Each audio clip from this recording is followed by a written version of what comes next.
Hello everyone and welcome back to UGC NET mentor. I hope you are doing well guys. आज के इस video lecture में हम analysis करेंगे UGC net paper का, जो कि हुआ है 26 दिसंबर को। यहाँ पर फर्स्ट शिफ्ट और सेकंड शिफ्ट दोनों पेपर का एनालिसिस करने का हम ट्राई करेंगे, और ये जो एनालिसिस है वो स्टूडेंट्स के फीडबैक के ऊपर बेस्ड है। जो बच्चों ने फीडबैक दिया, जो टॉपिक जो क्वेश्चन उनको याद रहे हैं, उनको हम यहाँ पे कवर कर रहे हैं। अगर आपको कोई क्वेश्चन याद है अपने अपने शिफ्ट का, तो आप उस क्वेश्चन को कमेंट कर सकते हैं, ताकि बाकी बच्चों को पता चल जाए कि ये क्वेश्चन भी पूछे गए थे। ठीक है, क्योंकि क्वेश्चन पेपर जो है वो आपको मिलता नहीं है, ऑनलाइन हुआ है, तो जो क्वेश्चंस याद रहे हैं वो हमने यहाँ पे डाल दिए हैं। गाइस, वीडियो में आगे बढ़ने से पहले मैं आपको बता दूं कि मैं इस चैनल पे आपको यूजीसी नेट से रिलेटेड सारी अपडेट देता रहता हूँ। साथ ही किसी कॉलेज में असिस्टेंट प्रोफेसर, असिस्टेंट रजिस्ट्रार या पीएचडी एडमिशन की फॉर्म निकलते हैं, तो इस सर्विस से रिलेटेड अपडेट आपको यहाँ पे मिलते रहते हैं। तो गाइस, मेक श्योर आप इस चैनल को सब्सक्राइब कर लें, साथ ही बेल आइकन प्रेस कर लें, ताकि आपको अपकमिंग वीडियोस के सभी नोटिफिकेशन मिलते रहें। तो चलिए स्टार्ट करते हैं फटाफट से और समझते हैं कौन कौन से क्वेश्चन पूछे गए थे। So this was the question जो कि आपकी स्क्रीन पे नंबर सीरीज का क्वेश्चन पूछा हुआ था। नंबर सीरीज के क्वेश्चन के ऊपर मैंने ऑलरेडी वीडियोस बना रखी हैं। अगर आपको नंबर सीरीज के क्वेश्चन टफ लगते हैं तो आप मेरी इन वीडियोस को देख लेना। प्रीमियम क्लासेस के तरीके से अवेलेबल है। इनमें मैंने एक बहुत ही शॉर्ट तरीके से शॉर्ट ट्रिक बताई थी किस तरीके से आप क्वेश्चंस को हैंडल कर सकते हैं। तो नंबर सीरीज की जो वीडियोस है उनका लिंक मैं दे दूंगा इसी वीडियो के डिस्क्रिप्शन बॉक्स में। 10-15 मिनट की वीडियो है, उनको देखेंगे तो डेफिनेटली आपको काफी फायदा हो जाएगा वहां से। तो गाइस, देखते हैं इस क्वेश्चन को किस तरीके से सॉल्व करना है। हाँ, एंड गाइस, आगे बढ़ने से पहले मैं आपको बता दूं कि टेलीग्राम पे भी हमारा ग्रुप बना हुआ है। तो टेलीग्राम ग्रुप ज्वाइन कर लो। टेलीग्राम पे आप हमें सर्च कर सकते हो यूजीसी नेट मेंटर के नाम से। इससे क्या बेनिफिट मिलेगा? इससे कोई भी इंपॉर्टेंट इन्फॉर्मेशन होती है या कोई इंपॉर्टेंट पीडीएफ होती है जो कि आपके एग्जाम से रिलेटेड है, वो मैं वहां पे डालता रहता हूँ। तो आप इसको ज्वाइन कर सकते हो। और अपकमिंग डेज में आपको मॉक टेस्ट भी मैं प्रोवाइड करने वाला हूँ। ऑनलाइन मॉक टेस्ट भी आपको मिल जाएंगे टेलीग्राम ग्रुप में, जिसको आप क्लिक करके ऑनलाइन टेस्ट की प्रैक्टिस कर सकते हो। 10-10 क्वेश्चन करके आपको दिए जाएंगे मॉक टेस्ट की प्रैक्टिस के लिए, जो कि फ्री में होंगे। ठीक है, तो आप इनको हमारे टेलीग्राम ग्रुप को ज्वाइन कर लीजिए फटाफट से। आप हमें टेलीग्राम पर सर्च कर लेना, यूजीसी नेट मेंटर के नाम से मिल जाएंगे। ठीक है, ओके। सो इस क्वेश्चन में आप देखते हैं स्टार्टिंग में 7, 8, 9, 10, मतलब एक ही का गैप गिवन है, +1 हो रहा है हर जगह। फिर यहाँ पर आगे बढ़े तो हमने देखा कि भाई 2-2 का गैप हो गया। ठीक है, यहाँ पर +2 हो गया, फिर +2 हो गया, फिर +2 हो गया, इस तरीके से हो रहा है। फिर आगे देखा हमने कि यहाँ पर 4 का गैप हो गया। 18 के बाद नहीं, 18 के बाद यहाँ पर आई थिंक 20 भी गिवन था। 18 के बाद यहाँ पर क्वेश्चन जो था, यहाँ पर 20 भी गिवन था। और ये जो क्वेश्चन है बच्चों को याद रहे हैं वही उन्होंने दिया है, तो इतनी लंबी डिजिट को याद रखना थोड़ा मुश्किल होता है। तो यहाँ पर 20 भी गिवन था। इसके बाद यहाँ पर 24 गिवन था, फिर 28 गिवन था। तो यहाँ पर जो गैप है वो +4 का गैप है, फिर +4 का गैप है। तो नेक्स्ट नंबर क्या होगा? +4 का गैप होना चाहिए। तो 28 में अगर हम 4 ऐड कर देंगे तो क्या हो जाएगा? 32 हो जाएगा, है ना। तो I think option number C होना चाहिए राइट आंसर। आपको क्या लगता है? आप कमेंट करके बता सकते हैं। आई थिंक 34 ही इसका राइट आंसर होना चाहिए। चलिए गाइस, नेक्स्ट क्वेश्चन देखते हैं। एक क्वेश्चन और नंबर सीरीज पे गिवन था। आई थिंक ये शायद सेकंड शिफ्ट का क्वेश्चन है। तो ये 19648 1728 112 इस तरीके से सीरीज गिवन थी। बताना था नेक्स्ट नंबर कौन सा होगा। तो थोड़ा अजीब सा क्वेश्चन था ये, बिकॉज यहाँ पर क्या होता है कि जब नंबर के बीच में इतना ज्यादा गैप गिवन हो तो ऐसे में कुछ ट्रिक्स वगैरह लगती हैं। यहाँ पर कोई प्लस माइनस नहीं होगा। इतने बड़े नंबर में प्लस माइनस नहीं होता है। ऐसे में ट्रिक लगती है कि कुछ भी हो सकता है, लाइक मल्टीप्लाई हो रहा होगा या स्क्वायर हो रहा होगा या क्यूब हो रहा होगा। इस तरीके से आपको कुछ अलग से सोचना पड़ता है जब गैप बहुत ज्यादा हो। तो यही सब मैंने बताया अपनी नंबर सीरीज की वीडियोस में, तो आप नंबर सीरीज की वीडियोस देख सकते हैं। तो मैंने यहाँ पे बताया था आपको कि 19648 जब गैप ज्यादा गिवन हो तो आपको प्लस माइनस नहीं सोचना है, आपको सोचना है ट्रिक के बारे में। तो सोचो क्या होगा? 1 multiply by 9 multiply by 6 multiply by 4 multiply by 8, ऐसे जब मल्टीप्लाई करेंगे तो 1728 आ जाएगा।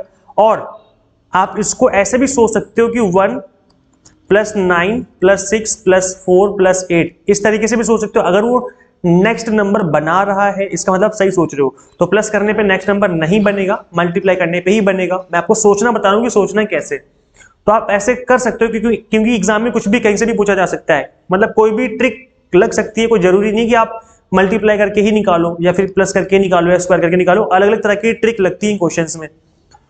ठीक है, तो यहां पर हम मल्टीप्लाई करेंगे सभी डिजिट का, तो ये बन जाएगा नेक्स्ट नंबर दैट इज 1728। फिर 1728 जो है इसका मल्टीप्लाई करेंगे आपस में सभी डिजिट का, तो ये बन जाएगा आपका 112। और ऐसे ही 1 मल्टीप्लाई बाय 1 मल्टीप्लाई बाय 2 करेंगे तो ये हो जाएगा 2। That is option number first is the correct answer. ठीक है, तो ये जो है क्वेश्चन था इस तरीके से। थोड़ा इस बार अजीब सा क्वेश्चन दे दिया था नंबर सीरीज से। चलिए कोई बात नहीं। इसके अलावा गाइस क्वेश्चन गिवन था आपका क्योटो प्रोटोकॉल से पेरिस एग्रीमेंट से मैचिंग का क्वेश्चन गिवन था। तो आई थिंक सभी को पता होगा क्योटो प्रोटोकॉल और पेरिस एग्रीमेंट क्या होते हैं, कब बने हैं। इसके बारे में ऑलरेडी मैं बहुत डिटेल में बात कर चुका हूँ पुरानी एनालिसिस वीडियोज में। आरसी का जो क्वेश्चन था वो मेमोरी लेवल क्वेश्चन था, मतलब सोचना था आपको, पढ़ने के बाद आपको सोचना पड़ता है कि आंसर कहाँ मिलेगा। एक होता है कि इजी होता है कि आपका डायरेक्ट आंसर गिवन होता है कि आपने एक लाइन पढ़ी और वो लाइन जो है कहीं मैच कर रही है, आपने उसका आंसर वहां निकाल दिया। बट ये क्या होता है मेमोरी लेवल में, यहाँ पे आपको सोचना पड़ जाता है कि इसका राइट आंसर क्या होना चाहिए। ऐसा क्वेश्चन गिवन था। इंडियन लॉजिक का क्वेश्चन गिवन था, पूर्वत और शेषवत का क्वेश्चन आ गया था। आई थिंक मैचिंग का या फिर ऐसा कोई स्टेटमेंट बेस्ड क्वेश्चन था। तो जिन बच्चों ने पहले वाली मेरी एनालिसिस वीडियोस देखी उनको पता होगा कि पूर्वत और शेषवत क्या होते हैं। तो यस, पूर्वत और शेषवत क्या होते हैं? A purvavat inference is that in which we infer the unperceived effect from a perceived cause, मतलब कि यहाँ पर किसी रीजन को देखते हो उसका आप इफेक्ट बताते हो कि क्या होने वाला है। मतलब पहले आपने कॉज देखा, बाद में उसके इफेक्ट की बात करते हो कि हाँ ये होने वाला है। ठीक है, जैसे हिंदी वाले जो बच्चे हैं उनको बता दूं मैं, क्योंकि मैंने हिंदी इंग्लिश दोनों में कंटेंट डाला हुआ है इस वाले का। तो आप देख सकते हैं पूर्वत आपकी स्क्रीन पे है। तो पूर्वत क्या होता है? पूर्वत अनुमान वह है जिसमें हम एक कथित कारण से अप्रत्याशित प्रभाव का अनुमान लगाते हैं। ठीक है, मतलब पहले हमने कॉज देखा, उसका इफेक्ट हम जानने की कोशिश कर रहे हैं। जैसे एग्जांपल के तौर पे inference of future rain from the appearance of dark heavy clouds in the sky is an example of purvavat. मतलब कि आपने देखा कि भाई बहुत डार्क और हैवी क्लाउड्स हैं आसमान में, तो हो सकता है कि फ्यूचर में रेन हो जाए, मतलब बारिश हो जाए। तो ये क्या है? आपने पहले कॉज देखा कि डार्क काले बादल छाए हुए हैं, है ना, घने काले बादल छाए हुए हैं, और इस वजह से आपने सोच लिया कि भविष्य में वर्षा होने का अनुमान आपने लगा दिया, दैट इज पूर्वत। इसको क्या बोलेंगे हम? पूर्वत बोलेंगे। ठीक है, तो ऐसे ही मैंने अपने पेपर 1 के जो मैंने नोट्स क्रिएट किए हैं यूजीसी नेट के, उसमें मैंने हर टॉपिक को ऐसे एक्सप्लेन किया हुआ है। पहले डेफिनेशन गिवन है, फिर एग्जांपल गिवन है, और जहां पर जरूरत पड़ी मैंने वहां पर पिक्चर भी डाल दी ताकि आपको याद रहे कि इस पिक्चर में ऐसा बताया जा रहा है। तो इस तरीके से मैंने यूजीसी नेट पेपर 1 के नोट्स क्रिएट करे हैं आप लोगों के लिए। आप इन नोट्स के रिगार्डिंग मुझे व्हाट्सएप नंबर पे मैसेज कर सकते हैं 8802919803। Completely exam targeted based note है, जैसे बुक्स होती हैं वैसे नहीं है, to the point explanation given है। डेफिनेशन जैसे कि मैंने बताया, डेफिनेशन है, एग्जाम्पल है, इस तरीके से जो है एक्सप्लेनेशन गिवन है।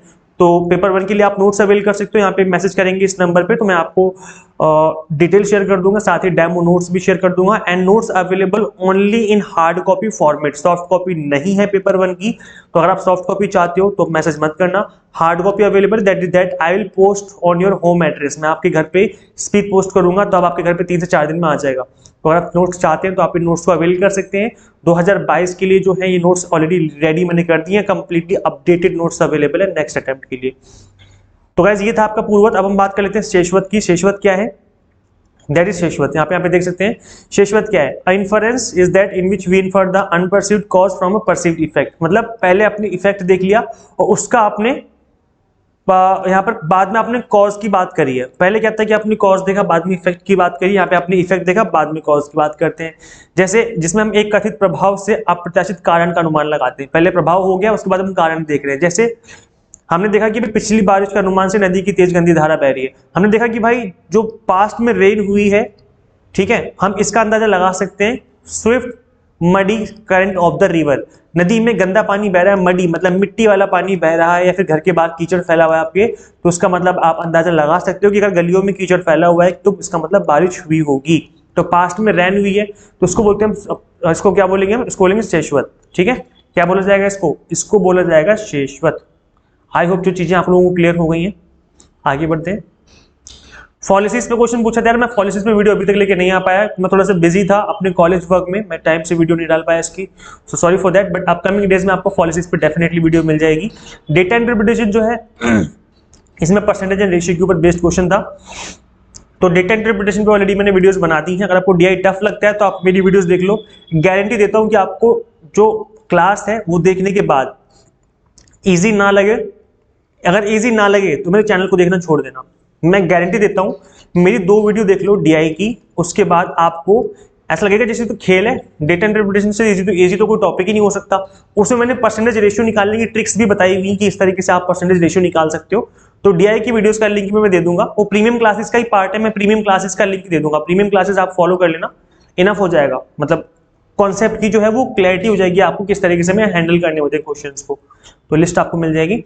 इसके अलावा क्वेश्चन था आपका ग्रीन हाउस के ऊपर 2030 तक कितना परसेंट तक हमें कम करने का टारगेट लिया हुआ है। तो एटलीस्ट 40% कट करना है, मैंने ग्रीन हाउस में ये टारगेट लिया हुआ है। 1990 के लेवल को कंपेयर किया जाए तो 2030 में तक हमें 40% का जो लेवल है वो हमें एज ए कम करना है ग्रीन हाउस गैसेज का। तो ये टारगेट है और ये लिखा हुआ है आपके अग्रीमेंट वगैरह में, बुक्स में, तो ये लिखा ही रहता है। क्योंकि मुझे नहीं लगता ग्राउंड लेवल पे कुछ हो रहा है। आपको लगता है? अगर आपको लगता है तो बताओ। मुझे नहीं लगता कि ग्राउंड लेवल पे कुछ हो रहा है, बल्कि पॉल्यूशन को कम करने की बजाय उल्टा बढ़ाते जा रहे हैं हम लोग एज ए ह्यूमन। और इंडस्ट्री में देखा जाए तो पॉल्यूशन को कम करने की बजाय उल्टा बढ़ा रहे हैं हम लोग। तो पता नहीं आने वाले दिनों में क्या होने वाला है। फर्स्ट यूनिवर्सिटी पे क्वेश्चन पूछा हुआ था कि फर्स्ट यूनिवर्सिटी कब बनी, इस तरीके से कोई क्वेश्चन था। एग्जैक्ट क्वेश्चन याद नहीं है, तो गूगल करने पे तो यूनिवर्सिटी ऑफ कैलकाटा बताता है, लेकिन कुछ लोग कहते हैं कि कैलकाटा फर्स्ट यूनिवर्सिटी नहीं थी, कोई और सी यूनिवर्सिटी थी। Informally regarded as Calcutta University or CU is a collegiate public kingdom college based in Kolkata, West Bengal, India. It is used to be set up on 24th January 1857, 1857 में। याद है 1857 में लड़ाई हुई थी हमारी इंडिया में? कौन सा विद्रोह हुआ था वो? पता नहीं कौन सा, 1857 का विद्रोह बोलते हैं, पता नहीं कौन सा, आजादी का पहला विद्रोह हुआ था हमारा। And was once one of the first multidisciplinary and western style establishment in Asia. Asia में पहला वेस्टर्न तरीके से जो पढ़ाई करने का तरीका था वो जो है यहाँ पर स्टार्ट हुआ था यूनिवर्सिटी ऑफ कैलकाटा में। सो इसको एज्यूम किया जाता है, माना जाता है कि पहली यूनिवर्सिटी थी। बाकी हो सकता है कि शायद में भी कोई दूसरी भी हो, बट गूगल के अकॉर्डिंग तो यही है। अगर आपको कुछ पता है तो आप कमेंट कर सकते हैं। मैच करने का कोई क्वेश्चन गिवन था यूनिवर्सिटी का स्टेट के साथ, कौन सी यूनिवर्सिटी कौन से स्टेट में गिवन है। जैसे कि दिल्ली यूनिवर्सिटी है तो वो दिल्ली में है। जेएनयू कहाँ पे है? जेएनयू कहाँ पे है? जेएनयू भी दिल्ली में है। इस तरीके से कोई क्वेश्चन गिवन थे कि कौन सी यूनिवर्सिटी कहाँ पे सिचुएटेड है, तो आपको इनको मैचिंग करनी थी। इस तरीके से क्वेश्चन गिवन था, तो आपको यूनिवर्सिटीज की नॉलेज होनी जरूरी कि इंडिया में कौन कौन सी यूनिवर्सिटी कहाँ पे है। स्वयं से क्वेश्चन पूछा हुआ था कि आईसीटी था बस, बाकी सब स्वयं प्रभा के ऑप्शन थे, तो कोई एग्जैक्ट क्वेश्चन याद नहीं है। बट स्वयं प्रभा और मूक से क्वेश्चन बनते रहते हैं, तो आप स्वयं प्रभा वाली वीडियो भी देख लेना। प्रीमियम क्लासेस में इसके ऊपर भी वीडियो मिल जाएगी, स्वयं प्रभा और मूक। मैंने इनको बहुत अच्छे से डिटेल में एक्सप्लेन किया हुआ है, तो आप प्रीमियम क्लासेस में इनको भी देख सकते हैं। ये भी जो क्लासें हैं आपको फ्री में अवेलेबल हो जाएंगी। चलिए गाइस आगे बढ़ते हैं। एक ऐसा क्वेश्चन था कि ऐसे कौन से डिसीज है ये शायद, डिसीज वाटर से नहीं लेकिन वाटर में रहने वाले पैरासाइट से होता है। तो ये जो क्वेश्चन है मुझे स्टूडेंट ने प्रोवाइड किया है, उन्होंने बताया किस तरीके से क्वेश्चन पूछा हुआ था। तो एग्जैक्ट क्वेश्चन याद नहीं है, तो मैंने यहाँ पर डाल दिया है कि पैरासाइट से कौन कौन से हो सकते हैं। अगर इसमें से कोई ऑप्शन था तो आप बता सकते हैं। Common global water related disease caused by parasites include guinea worm, एक तो ये होती बीमारी, और ये सिकोस्टोस्मोसिस ये हो जाती है, एमेबिएसिस ये हो जाती है, बीमारी के नाम है ये क्रिप्टो करेंसी तो है नहीं, क्रिप्टोस्पोडियोसिस ये हो जाती है, और गियार्डियसिस। यार अच्छा हुआ डॉक्टर नहीं बने हम, ये नाम याद कैसे रखते हैं, मतलब हम तो अगर डॉक्टर बनने जाएं तो याद ही ना कर पाए। अच्छा हम लोग कॉमर्स मैनेजमेंट से हैं। People become infected with these disease when they swallow or have contact with water that has been contaminated by certain parasites। तो अगर पानी में पैरासाइट्स हैं, आपने पानी पी लिया या उसके टच में आ गए, तो ये बीमारी होने के चांस आपके हो जाते हैं। तो आप अपने देख लेना, याद कर लो कि ऑप्शन में अगर इसमें से कुछ गिवन था तो हो सकता है कि वो इसका राइट आंसर हो जाए। तो एग्जैक्ट ऑप्शन याद नहीं है तो मैंने ऑप्शन नहीं डाले हैं, बट मैंने बीमारियां डाल दी हैं। ये बीमारियां जो है वो पैरासाइट से होती हैं। ठीक है, आई होप क्लियर हो गया होगा अभी कुछ बहुत। सीबीसीएस से क्वेश्चन था कि चूज करना था कुछ इस तरीके से, कुछ मैचिंग का क्वेश्चन था। तो सीबीसीएस क्या है? इसकी फुल फॉर्म हो जाती है आपकी choice based credit system is an educational model that other students to opt for course subject of their choice. इसमें क्या होता है, कोर इलेक्टिव और ग्लोबल स्किल्स बेस्ड कोर्स जो होते हैं कोर्स, उसमें आपको सब्जेक्ट चूज करने की आजादी मिलती है। मतलब गवर्नमेंट ये नहीं कहती कि आप इनको 4 सब्जेक्ट को ही पढ़ना है कंपलसरी, नहीं, आपको और ऑप्शन दिए जाते हैं कि इसमें से कोई 2 चूज कर लो। ठीक है, और इसमें जो नीचे लिस्ट गिवन है इसमें से कोई 2 चूज कर लो अपने अकॉर्डिंग। तो कोर में 2 चूज करने होते हैं, फिर इलेक्टिव में 2 कर लिए, फिर स्किल बेस्ड में 2 कर लिए। इस तरीके से आपका मिल करके 6 सब्जेक्ट मिला करके एक सेमेस्टर आपका बन जाता है। इस तरीके से जो सिस्टम होता है उसको हम बोलते हैं CBCS, choice based credit system. बच्चों को चॉइस मिलती है कि आपको क्या पढ़ना है। Unlike traditional marking based system, the CBSE grading pattern is based on credit on every semester। आपको यहाँ पर मार्क्स नहीं मिलते बल्कि क्रेडिट मिलता है, 2 पॉइंट 4 पॉइंट पॉइंटिंग बेस्ड जो है यहाँ पर आपको दिया जाते हैं। तो गाइज यहाँ पर इस तरीके से आपको ग्रेड मिलती है, आप ग्रेड दे सकते हैं। 10 ग्रेड, फिर एक्सीलेंट का 9, फिर वेरी गुड का फिर 7, अबव एवरेज का 6, एवरेज का 5 और पास का 4। इस तरीके से आपने देखा होगा सीजीपीए मिलती है बच्चों को, तो जैसे सीजीपीए मिलती है वो 0 से लेकर के 10 के बीच में ही रहती है। ऐसे नहीं कि 15 सीजीपीए हो गई, 20 सीजीपीए हो गया, ऐसे नहीं होता। 8.2 सीजीपीए, 3.7.2, इसका मतलब है अगर सपोज को 7.3 है तो 7.3 का मतलब 8 और 7 के बीच में, इसका मतलब वो गुड और वेरी गुड के बीच में है बच्चा, मतलब अच्छा है पढ़ने में। और अगर 9 सीजीपीए है तो एक्सीलेंट है, आउटस्टैंडिंग, इस तरीके से आपको ग्रेड्स दिए जाते हैं सीबीसीएस में, ठीक है। और अगर आप लोग बोलेंगे तो मैं सीजीपीए को और अच्छे से एक्सप्लेन कर दूंगा। और यहाँ पे कैटेगरी और होती है फेल की, एफ लिखा होगा, एब्सेंट होगा तो 0 सीजीपीए होती है, इसका मतलब बच्चा फेल ही हो गया है, ठीक है। तो ये कॉन्सेप्ट है। अब आपने एक बात देखी कि यहाँ पर कंपार्टमेंट का कोई कॉन्सेप्ट नहीं है, तो पास होगा 4 नंबर 4 सीजीपीए लाके, या तो डायरेक्ट फेल हो जाएगा। ये नहीं कि 3 सीजीपीए आ गई तो आपकी कंपार्टमेंट आ गई, अब क्या करना है नेक्स्ट टाइम आप एग्जाम दे देना तो पास हो जाओगे, नहीं, या तो पास या तो डायरेक्ट फेल, काम खत्म। तो बैक लग जाती है बच्चों की, फिर बैक में क्या होता है अगली बार पेपर देना होता है उस चीज का। Teaching and research statement based question थे। तो गाइज मैंने आपको प्रीवियस वीडियो में बताया था, एक वीडियो बनाई थी, इसके ऊपर मैंने की 100% श्योर टॉपिक्स कौन कौन से हैं यूजीसी नेट के, लिख के लिए टॉपिक्स आएंगे, बिकॉज मैंने एनालिसिस किया था प्रीवियस पेपर्स का, तो मुझे पता लगा था कि कुछ टॉपिक हैं जो बार बार रिपीट होते हैं। सीरियसली गाइज ये बिलीव करो मेरा, कुछ टॉपिक ऐसे होते हैं जो कि बार बार रिपीट होते हैं, मतलब सेम क्वेश्चन नहीं बनेगा लेकिन सेम टॉपिक पे अलग अलग तरीके से क्वेश्चन पूछे जाते हैं, घुमा घुमा के, इस तरीके से ऐसे ऐसे करके। तो अगर आप टॉपिक को अच्छे से पढ़ लें तो कुछ भी पूछ लें, फिर चाहे ऐसे पूछ लें चाहे ऐसे पूछ लें, आप आंसर कर दोगे। तो इसलिए इस वीडियो को देख लेना, छोटी सी वीडियो 10 मिनट की, बहुत ज्यादा टाइम नहीं लगेगा आपका। 10 मिनट की वीडियो से आपको बहुत बड़ा फायदा हो जाएगा, अभी भी फायदा होगा और अगर 2022 में आपका एग्जाम है तो भी फायदा होगा, बिकॉज कुछ टॉपिक एवर ग्रीन होते हैं, हमेशा के लिए बहुत इंपॉर्टेंट माने जाते हैं। तो इन टॉपिक को आप एक बार जरूर देख लें एग्जाम से पहले, अभी है या 2022 में जब भी आपका एग्जाम है, ताकि आपको यहाँ से कुछ फायदा हो जाए। तो ये 100% शॉर्ट टॉपिक का जो वीडियो, ये भी मैं आपको डिस्क्रिप्शन बॉक्स में इसका लिंक प्रोवाइड कर दूंगा। रिसर्च के ऊपर क्वेश्चन था तो आप इन वीडियोस को देख सकते हो। रिसर्च के ऊपर मैंने ऑलरेडी वीडियोस बना दी हैं, स्टेप्स इन रिसर्च हो गया, आपके रिसर्च मेथड्स हो गए, सब पे ऑलरेडी वीडियो बनी हुई है। ये सब प्रीमियम क्लासेस हैं, इन सब प्रीमियम क्लासेस का लिस्ट में इनका लिंक मैं दे दूंगा इस पूरी कंप्लीट प्लेलिस्ट का, तो आप उनको देख लेना एक बार खुद से।